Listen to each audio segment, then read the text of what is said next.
नमस्कार दोस्तों, स्वागत है आपका हमारे YouTube चैनल में। तो आज हम पढ़ने वाले हैं कुछ महत्वपूर्ण क्वेश्चन जो कि हर एग्ज़ाम में आते हैं, चाहे वह छोटे हों या बड़े एग्ज़ाम हों।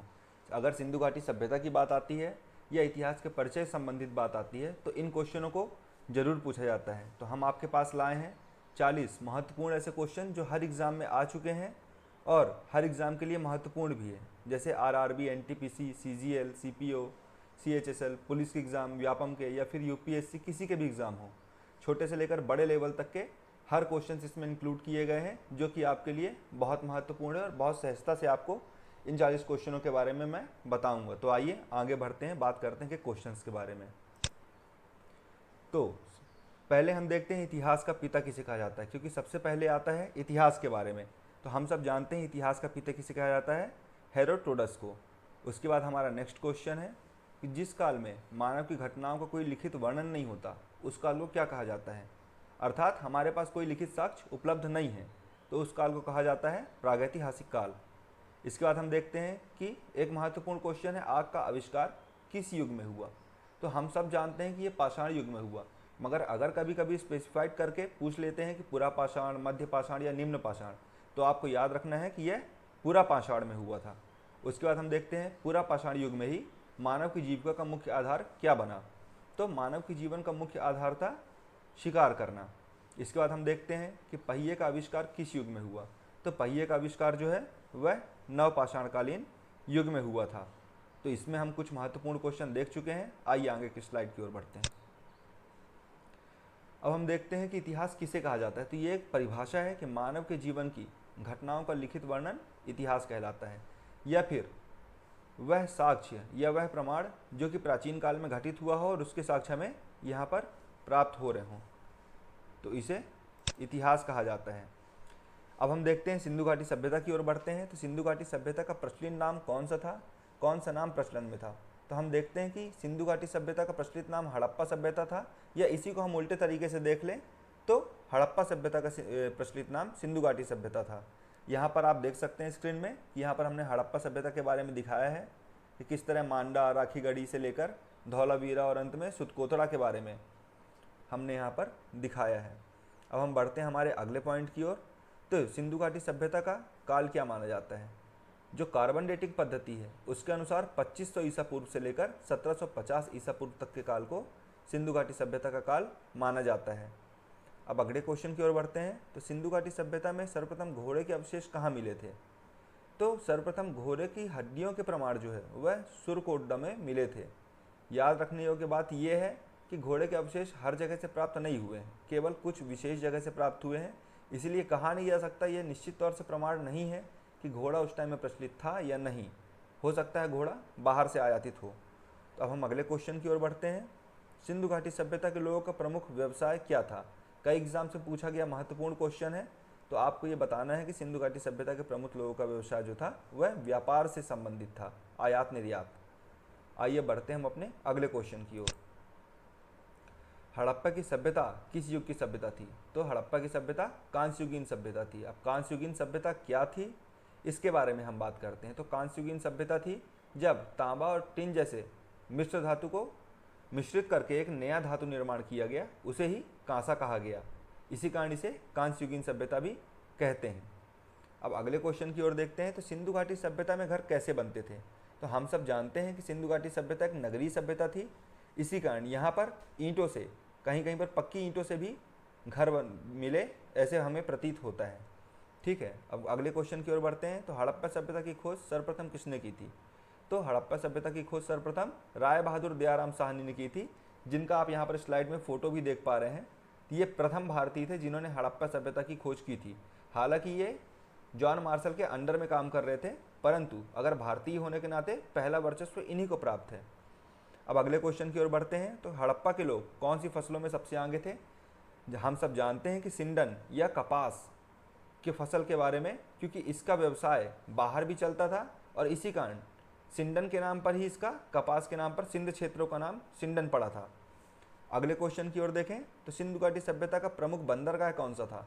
हम सब जानते हैं कि सिंधु घाटी सभ्यता का प्रमुख बंदरगाह लोथल था। इसी का एक अलग क्वेश्चन भी आता है कि सिंधु घाटी सभ्यता का मुख्य पतन पत्तन है ना, याद रखिए क्वेश्चन पतन नहीं है, पत्तन है। अलग जगह में क्वेश्चन पतन पूछा जाता है, मगर हमें याद रखना है प्रमुख पत्तन जो था वो लोथल था। और एक और क्वेश्चन ऐसे पूछा जा सकता है कि भारत में स्थित सिंधु घाटी सभ्यता का प्रमुख पत्तन या प्रमुख बंदरगाह कौन सा था, तो वो अभी लोथल ही था जो वर्तमान गुजरात में अवस्थित है। आइए आगे की ओर बढ़ते हैं। अब हड़प्पा सभ्यता की खोज किस वर्ष हुई थी? हम सब जानते हैं 1921 में हड़प्पा सभ्यता या सिंधु घाटी सभ्यता प्रकाश में आई थी, जो कि सर्वप्रथम हड़प्पा में खुदाई हुई थी 1921 में। राय बहादुर दयाराम साहनी ने इसकी खोज की थी और जॉन मार्शल का नेतृत्व था। तो इसके बारे में आशा करता हूँ पूरी जानकारी आपको प्राप्त हो गई है। अब बढ़ते हैं अगले क्वेश्चन की ओर। सिंधु घाटी सभ्यता का स्थल कालीबंगा किस प्रदेश में स्थित है? कई बार एग्जाम्स में आया हुआ क्वेश्चन है, तो हमें पता है कि ये राजस्थान में अवस्थित है। जिस तरह आप फोटो में यहाँ पर देख पा रहे हैं, ये कालीबंगा की फोटो है। तो आप सबको इस चीज़ को ध्यान में रखते हुए इन चित्रों को याद रखकर आप कई क्वेश्चंस बना सकते हैं। अब अगले क्वेश्चंस की ओर बढ़ते हैं। तो हड़प्पा के लोगों की सामाजिक पद्धति कैसी थी? तो हड़प्पा के लोगों की सामाजिक पद्धति थी उचित समतावादी पद्धति। कई बार क्वेश्चंस में ऐसे कठिन क्वेश्चन भी पूछ लिया जाता है जो कि नॉर्मल तरीके से किसी को पता नहीं होता, मगर हम आपके लिए यहाँ पर विशेष कुछ ऐसे प्रश्न लाए हैं जो कि आपको जानना आवश्यक है। अब अगले क्वेश्चंस की ओर बढ़ते हैं। नखलिस्तान सिंधु घाटी की सभ्यता के किस स्थल को कहा गया? अब नखलिस्तान जो कि वर्तमान में पाकिस्तान में अवस्थित है, यह मोहनजोदड़ो को ही कहा जाता है। तो याद रखने का क्वेश्चन है कि मोहनजोदड़ो जो कि सिंधु घाटी सभ्यता का दूसरा प्रमुख स्थल है, उसे ही नखलिस्तान कहा जाता है। अगले क्वेश्चन की ओर देखें तो हड़प्पा सभ्यता में हल से खेत जोतने के साक्ष्य कहाँ पर प्राप्त होते हैं? तो हड़प्पा सभ्यता से हल से खेत जोतने के साक्ष्य हमें कालीबंगा से प्राप्त होते हैं, जिसका यहाँ पर फोटो दिया गया। कालीबंगा ये स्थल है। अब बढ़ते हैं अगले क्वेश्चन की ओर। तो सैंधव सभ्यता की ईंटों का अलंकरण किस स्थान से प्राप्त हुआ था? हम सभी को पता है कि सबसे अच्छा अंकरण जो है अलंकरण पकी ईंटों का, वो भी हमें कालीबंगा से ही प्राप्त होता है। कालीबंगा का अर्थ होता है काले रंग की कांच की चूड़ियाँ। तो अब हम अगले क्वेश्चन की ओर देखते हैं। सिंधु घाटी की सभ्यता में एक बड़ा स्नानघर कहाँ मिला है, जिसे कहा जाता है एक कृत्रिम स्नानघर, या फिर सबसे बड़ा स्नानघर जो है मोहनजोदड़ो में अवस्थित है। आप स्लाइड में देख पा रहे हैं, यह एक धार्मिक पूजा स्थल था जो कि विभिन्न धार्मिक अवसरों पर ही खोला जाता था।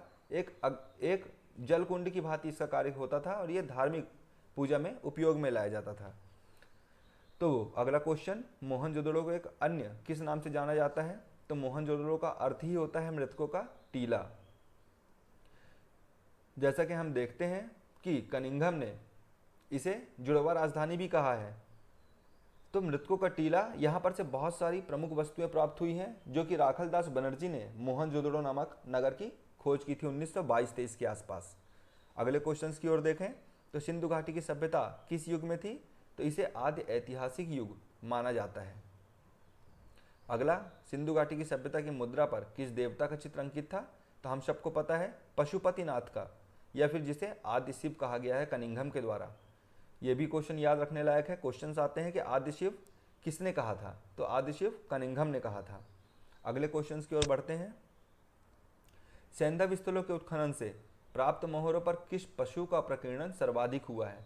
तो हम सब जानते हैं बैल के बारे में, जो कि कुबड़ वाला बैल था, जिसे प्रमुख धार्मिक पशु भी माना गया है, जिसे वर्तमान के नंदी के परिदृश्य अपन समझ सकते हैं। तो इसके बारे में यहाँ पर मोहरों में पता चला है। अब अगला क्वेश्चन, सिंधु घाटी की सभ्यता का कौन सा स्थान भारत में स्थित है?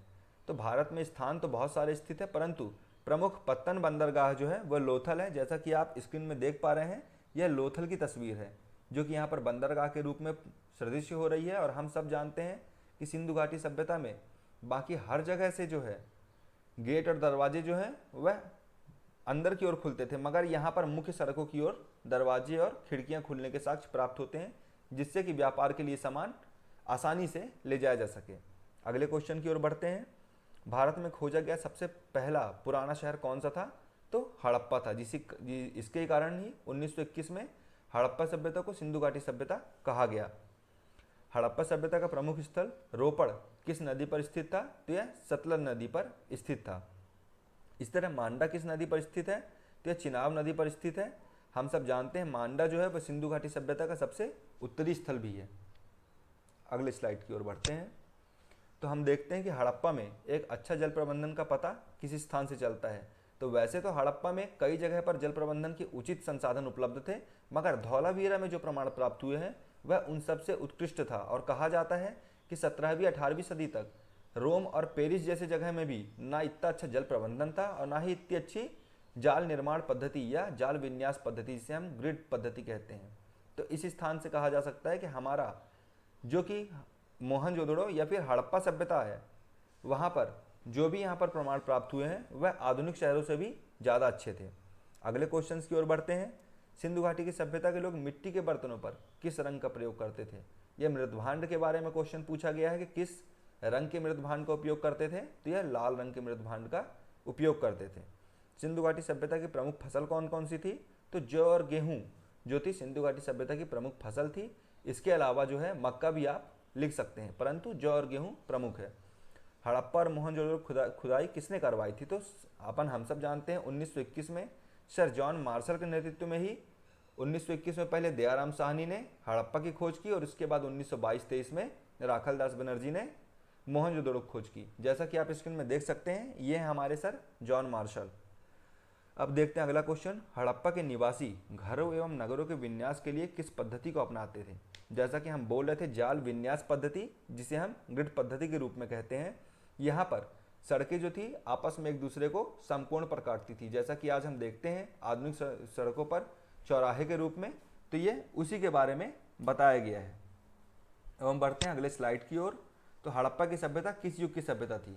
तो यह ताम्रयुगीन सभ्यता थी, जिसे हम कांस्ययुगीन सभ्यता भी कह सकते हैं, क्योंकि तांबे और टिन के प्रयोग से ही कांसा बना था। तो ये कांस्ययुगीन सभ्यता थी। इससे आप यह सब भी समझ सकते हैं कि तांबा धातु का उपयोग वहाँ पर प्रचलित था, कांसा धातु का उपयोग वहाँ पर प्रचलित था, और तांबा और टिन अर्थात हम मिश्र धातु के निर्माण से भी तत्कालीन समय में परिचित हो चुके थे।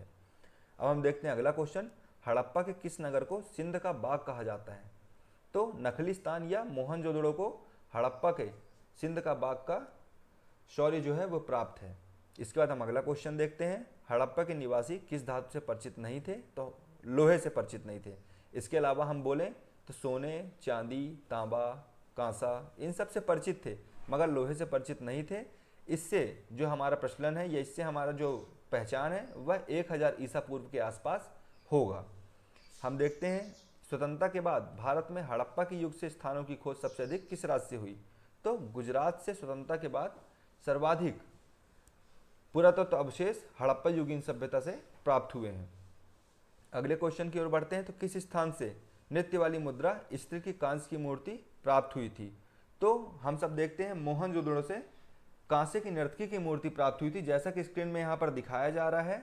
तो कांसे की नर्तकी की मूर्ति, और इसे याद रखना है कि लॉस्ट वैक्स मेथड के द्वारा बनाया गया है। इसी के द्वारा हम ये सिर्फ समझते हैं कि यहाँ पर अगर नर्तकी है तो नृत्य का भी प्रचलन रहा होगा। इसी के बारे में इतिहासकार काफ़ी कुछ शोध और बात कर रहे हैं। तो दोस्तों, इसी के साथ हमारा 40 महत्वपूर्ण क्वेश्चनों की श्रृंखला समाप्त हुई। आशा करते हैं ये आपकी विभिन्न परीक्षाओं में पूछे भी जा चुके हैं और आगे भी पूछे जाएंगे। तो इन सब क्वेश्चनों को आपको बहुत इंपॉर्टेंट तरीके से याद भी रखना है और दोहराते भी चलना है। साथ ही आपको जो भी यहाँ पर डाउट्स लगे हों वो आप हमें कमेंट के माध्यम से बता सकते हैं। और अगर आपको ये वीडियो पसंद आया हो तो कृपया इस वीडियो को लाइक करें, इस चैनल को सब्सक्राइब करें और इस वीडियो को शेयर करें, जिससे आपके साथी या आपके दोस्त जो भी इस एग्ज़ाम्स की प्रिपरेशन कर रहे हों उन्हें भी महत्वपूर्ण सहायता उपलब्ध हो सके। नमस्कार।